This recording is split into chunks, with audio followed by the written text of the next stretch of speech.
his little thing, isn't it? When Daniel Larsson comes out in a full neck brace, I'll be impressed. Have you been involved in an accident lately when you're playing darts? Yeah, don't argue with a man who owns a supermarket chain. 96. Yeah, that's Overskott is the supermarket chain. Him and two other mates own a chain of them in Sweden. Intriguingly, their website says, "We invite the customer to party." It's one of their slogans. Hey, I'm sold. Is he still going to be buying tonight? Daniel Larsson, he's got an uphill battle. 133. Glenn has just halved his score pretty much. And there have been questions asked on social media, that wacky place 60. called social media, about Glenn with these new arrows. Is he as good? Well, if you change anything, it's going to take a bit of time to adjust. The fact of the matter is, Glenn is playing very well right now, and in this first leg, he's proving it. Look at that! For a statement in a 12-dart start from Duzza. Look, Glenn Durrant has changed his shirt. He's changed his walk-on music for today. He has changed his darts. But if you think that he is anything other than the top quality player he was beforehand, then, I mean, you're just mad. Do you know what? I have a very strong opinion about this. I think, based on what he was throwing before, I think there was scope for improvement. Because the darts used to go in at a bit of a funny angle, and if he found the right-hand side of the 60, it was almost impossible for him to get another one in because of the way they kinked. I think with these darts, they've straightened up a bit, and I think he's going to get better. Well, look, he was playing with them for the first time last weekend. He went out. He won a handful of games, but went out relatively early in both tournaments, but still averaged 100 in both games. And he qualified for this with some enormous displays. I think he had 106 average in one of his games. 5 legs into that, he was 5-0 up and averaging 120 plus. That is not a man who is not confident with the equipment he is throwing. I was having a chat with him in the practice room a couple of hours ago, and he was 58. uber relaxed coming into this game. I think he has settled into PDC life very well, not just picking up a couple of titles, but the intricacies of playing Euro Tour as well. I think he likes it. I think that's half the battle. You've got to embrace the change in the way tournaments are run, and he's here to stay. And looking at this, he's going to make this job very quick. He keeps doing that. He's got to rely on a miss from Larsson in leg 2. 20 or 12. It's the latter to leave tops. 50. Just not enough from Daniel Larsson. And Durrant, the 180, applied the pressure and gives him this opportunity. Beautiful dart, double eight.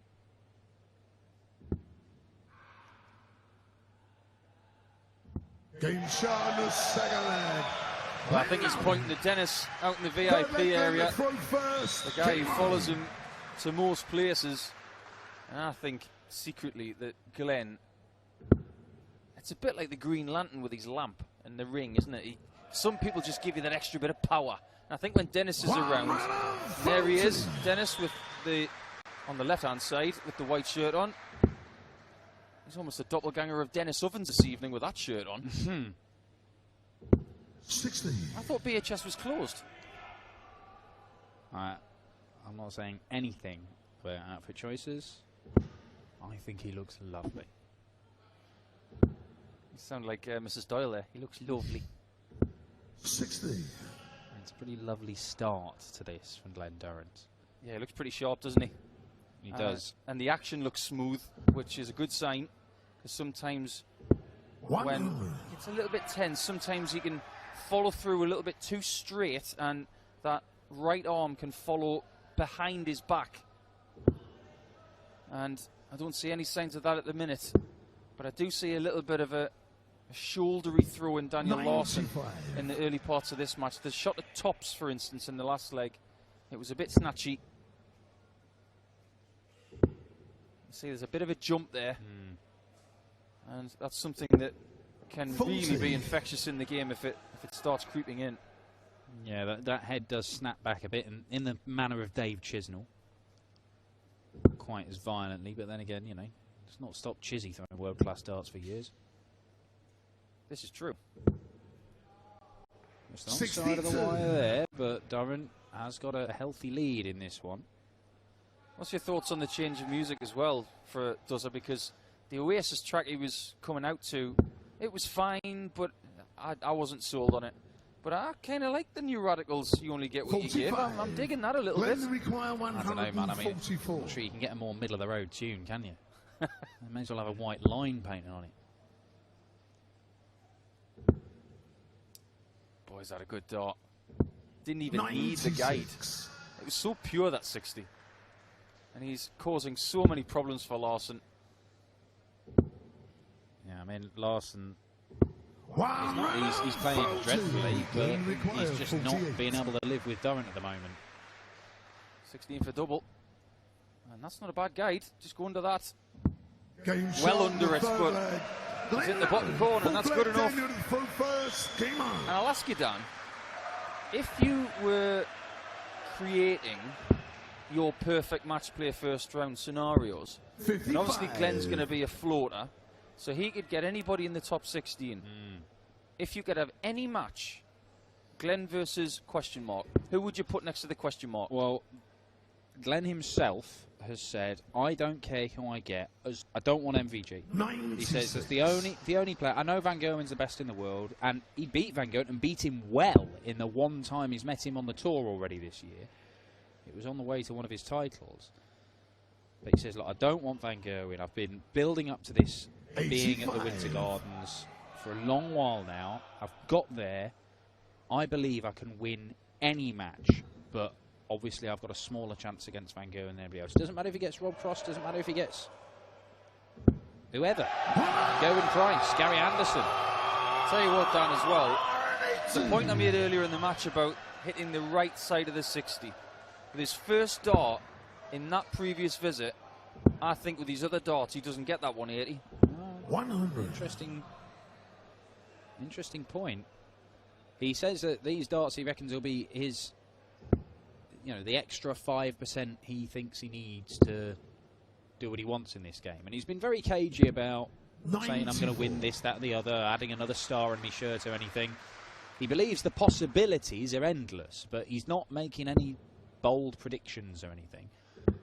But 57. I don't know how much of his marketing speak, but I just genuinely think that he has been enormously impressive. I think he is really good at the power of positive thinking as well. It's a good switch. And I'm not going to make any mathematical predictions after my little moment of Drongo mathematics 91. this afternoon when I thought someone was going for the wrong shot. Still trying to get my head around ball 21 ball from Corey Cadby. I tell you what, if he'd have pulled that off, we would have christened that shot the Cadby. Well, it was an entertaining one. Seen 3 whitewashers already today. And we are on course for another one because Glenn Durrant is showing no mercy whatsoever because Duzza, he may well be he's quite softly spoken, he's quite shy by his own admission. And he's not as bolshy as some characters, as say a Corey Cadby, with whom he's good friends actually. Actually credits Corey with helping him win his second Lakeside title because they were practicing all the way through that week. But I tell you what, there's a bit of steel about him. There really is. There's a little bit of arrogance about him. Certainly in his BDO days, you speak to some of the other BDO players and he said he had an aura. He'd walk in and he didn't have to say anything, but you knew he was the man to beat, and he carried that well. Yeah, I agree. And I think I've been at Lakeside every time he's won it. And there is an aura around him. And it's not of arrogance. It's of assurance. And I think in the BDO, he really did own some players. They couldn't beat him. He just had to turn and he had them half beat already. Wow. And he had to just play half decent. 3 years unbeaten in the biggest tournament in the BDO. Obviously, the World Championship, a superb run. These two actually met the World Masters, believe it or not. If you go back to a few years ago, 2013, Actually met in the last 32. Glenn won it 3-1. They would have met the following year in the quarter-finals. Glenn went on to the semis there, but Daniel Larsson lost to Scott Mitchell. No shame in that. And again, when Glenn needs a big score, he pounds in that 180, the brilliantly timed 180, and he is going to get a shot at the 76 because Daniel couldn't check the 1-2-4. A number of times we've seen Glenn Durrant this year put in a big score and then take out a 2-dart checkout like this. Under pressure to get crucial legs. Can he do it here? 56. Not on this occasion. Daniel, you require 32. So the Swede, to get off the mark, needs 2 hits. Gets it in the corner. Fifth leg, Daniel Larsson. Sixth leg, Daniel Larsson, to get here, did take out 2 people we've seen on the Euro Tour this year. The sweet ferret, Johan Engström, by a score of 6-3. And someone who we saw at the last Euro Tour event, Niels Jorgen Hansen, the Dane. Well, he's a little bit unlucky, actually, Daniel. We haven't seen him on the Euro Tour since Saarbrücken last year. That's April. It's a long while since we've seen Daniel Larsson. And yet, he is consistently up there as the best players on that circuit. But they are so hard, those qualifiers, with 1 spot available. 4 180s for Glenn Durrant, who is averaging significantly over the ton. More approval from Dennis. And I was expecting him to be representing Sweden this year at the World Cup of Darts, but Magnus Karius nicked his place by virtue of qualifying for a Euro Tour before Larsson turned up. I think even Daniel would say that it was nice that was a fitting send-off for Magnus. Completely. But this is a proper display. Them's good numbers, Glenn. And it's no surprise to see Daniel Larsson averaging in the 90s, because he's gone to Ali Pali and averaged in the 90s twice. Yeah, he's no mug. 95. But he does hover around that 90 mark when he's playing, in my opinion, some of his best darts. I don't think he's got that level that Glenn has. We haven't seen the gears, have we? Comfortably doing like this. Look at that. 49. Absolutely superb from Glenn Durrant. Leaves himself on a potential 10-darter. And these are gears that 59. We're seeing from Duzza. Glenn, you require 32. Well, he has got a gearbox, does it? It's pretty clean, crisp, Game and lethal. That is a 10-darter. 7th leg. If we see better than that this weekend, Glenn to throw first. I might see a few drinks thrown in the air. Daniel Larsson has got a huge problem. It's not looking very likely he's going to make it to the next round, where someone is waiting. Someone who is playing very well right now is waiting.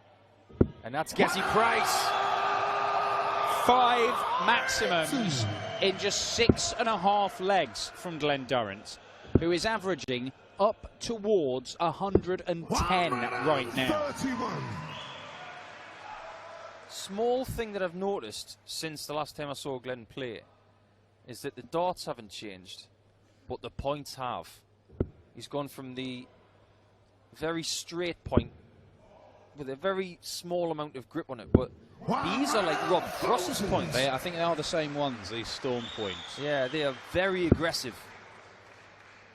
But look at that. There is only 1 leg that has gone longer than 5 visits to the board, and that only went longer by 2 darts. 10-darter, a 12-darter. Duzza's going to try and hit another 149 here, and he might just do it, you know. He couldn't do back-to-back 10s, could he? Oof, still possible. Oh, he wanted it as well. Look at him. He wanted to finish 10-10. 10-11 wouldn't be so bad, though, would it? Because Glenn Durrant, on the very first day of a PDC ranking event in the Czech Republic, might be about to post an average in excess of 110. For the equivalent of a course record, a tournament record for Duzza if 18s go. It's a brilliant performance. Absolutely spellbinding from the 3-time Lakeside champion. Keep on questioning him. Keep on wondering whether he's got it, whether he can cut it in the PDC. Because every time people doubt him, he proves them wrong. We know he's going to be at the Betfred World Match Play. We don't know what he's going to do there, but my word, it's going to be fun finding out. And I tell you what, he could do some serious damage here this weekend. And what a second round tie we've got here in Prague, as Dozer will face the Iceman Gerwin Price for a spot in the final day.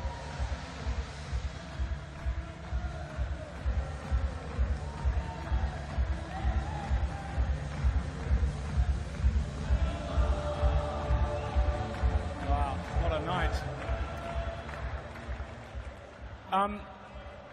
The sporting gestures of players is always amazing. As Daniel left the stage then, he said to me, he played really well. You did play really well there. Well done, Glenn. It's great to see you having such a great stretch of form. 2 PDC ranking titles to add to those 3 Lakeside titles. You must be in a great place right now. Well, first of all, it's great to see you, John. Maybe you're my lucky charm tonight, but just a big thank you to that table there. Sometimes you hear your voices when you're playing and people supporting you. They were a great help, but to have Dennis and Mac right behind me there, that's a big win for me, that. The Europeans haven't been going great for me, John, but now I feel marvellous. That's fantastic, because second round action, you played Gerwin Price. That's going to be a tough match. You know, he's come off some great form himself. But you're in a good place right now, so we wish you well for that. I mean, what do you put your form down to? I mean, you came over to the PDC recently. It was a big, major step for you, but you seem to have taken the ball by the horns. I've got a fantastic manager. I've got fantastic people behind me. And I've got Prague behind me. There we are. That's class, and you can't buy that. Glenn Durrant, everybody.